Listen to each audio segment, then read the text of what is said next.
20대 대통령 선거가 30일 앞으로 다가왔죠. 민심을 잡기 위한 대선 후보들의 발걸음은 여전히 바쁩니다. 더불어민주당 이재명 후보의 일정부터 알아보겠습니다. 국회 취재기자 연결합니다. 장보경 기자. 네, 민주당 이재명 후보는 조금 전 프레스센터에서 열린 국정연구포럼 출범식에 참석했습니다. 이 국정연구포럼은 전직 장차관급 회원 100여 명으로 구성되는데요. 이 후보에 대한 지지 선언을 하면서 이 공직 경험을 바탕으로 민주정부 4기 수립에 이바지하겠다는 의지를 다졌습니다. 오후에는 민주당 시도당 위원장단 연석회의에 참석해 대선 30일 전 준비 상황을 점검합니다.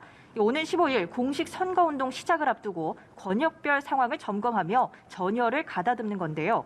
민주당 선대위 조직본부는 접전 판세 속 거여의 조직력을 한껏 끌어올리는 분위기입니다. 이 후보가 전날 밤 김종인 전 위원장을 비공개 회동한 것에도 정치권의 이목이 쏠리고 있습니다.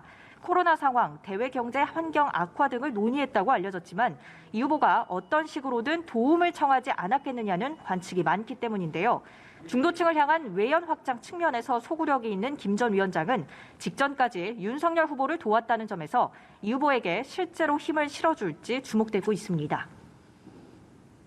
네, 국민의힘 윤석열 후보는 오늘 어떤 일정을 소화합니까?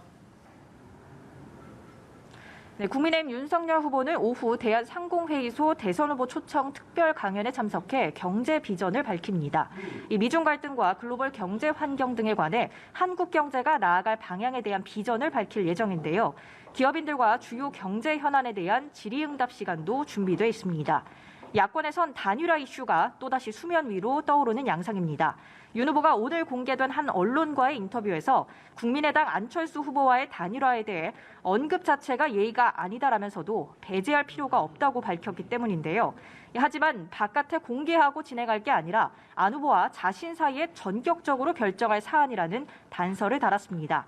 이 화학적 반응이 일어난 단일화로는 DJP 연합을 사례로 언급하기도 했습니다.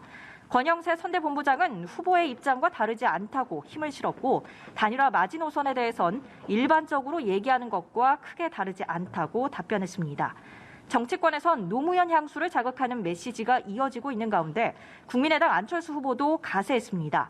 안 후보는 노 전 대통령 취임식 때 8명의 국민대표 중 한 사람으로 초청받았던 인연이 있다고 언급한 뒤 살아계셨다면 지금의 대선판이 너무나 부끄러운 모습일 것이라고 꼬집었습니다.